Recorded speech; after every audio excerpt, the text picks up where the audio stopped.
ចាសួស្តីបងប្អូនទាំងអស់គ្នាបើមកឃើញបកងក្រហមនឹងមិនមែនមកអួតមកអីទេណាបងប្អូនទាំងអស់គ្នានឹងខ្ញុំខានញ៉ាំបកងតកៅនឹងពី2ឆ្នាំហើយ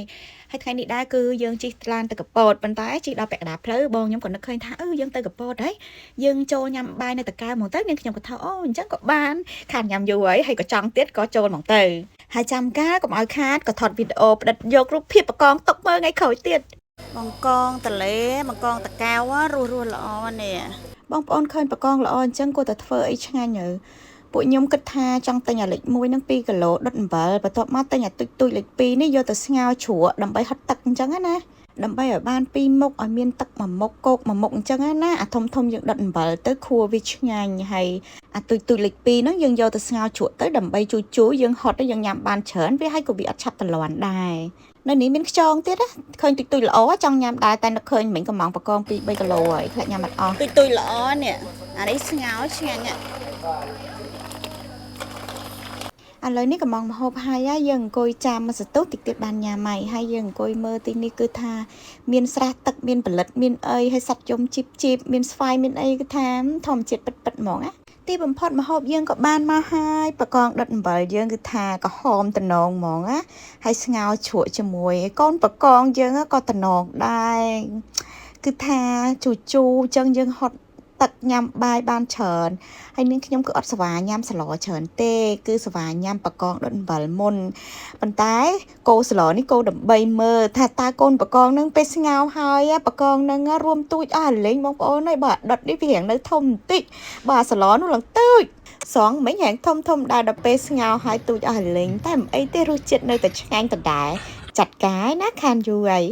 ហើយនិយាយពីខួបបកងវិញគឺថាផ្អែមឆ្ងាញ់ហ្មងញ៉ាំអស់ម្នាក់3អីគឺអត់តលាន់ទេហើយបន្ទាប់ពីញ៉ាំបាយហើយពេលនេះយើងជិះមកដល់ឆ្នេរកែបហើយមកដល់ទីនេះភ្លាមគឺមានអារម្មណ៍ថាស្រឡះហ្មង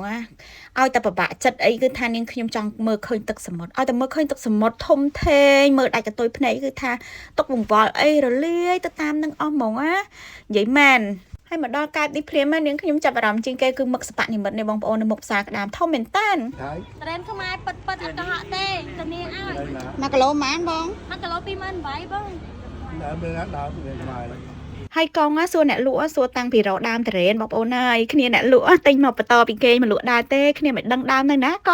កងសួរលក្ខណៈលេងសើចហ្មងនិយាយទៅគ្រួសារខ្ញុំនាំគ្នាសួរចុះសួរឡើងនាំគ្នាបកតរេនមកផ្លែមើលភ្លក់មើលថាឆ្ងាញ់អត់ហើយគ្នាខ្ញុំចូលចិត្តតែគេហៅថាតរេនបែបរឹងអត់ចូលចិត្តអាចជ្រាយប៉ែហើយលើកនេះគឺទិញបានដូចចិត្តហ្មងបកមកអត់សូវជ្រាយបងប្អូនមកឆ្ងាញ់ហើយបន្ទាប់មកទៀតកាត់មកដល់ពួកយើងត្រឡប់មកដល់ផ្ទះបងប្អូនមកដល់ផ្ទះភ្លាមគឺថាបកាត់ភ្លើងដើម្បីស្ងោរខ្យងក្មួយរកបានខ្យងអញ្ចឹងមានខ្យងមានក្តាមមានកាតមានត្រីមានអីអញ្ចឹងទៅចាប់ផ្ដើមថាល្ងាចហ្នឹងយើងធ្វើអីញ៉ាំណយើងក៏នឹកឃើញថាយើងអាំងត្រីបុកអំពិល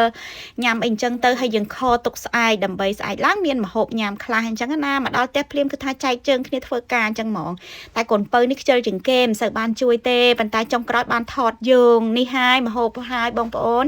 ល្ងាចនេះជួបជុំបងប្អូនញ៉ាំអីតិចតួចតែគ្រួសារទេ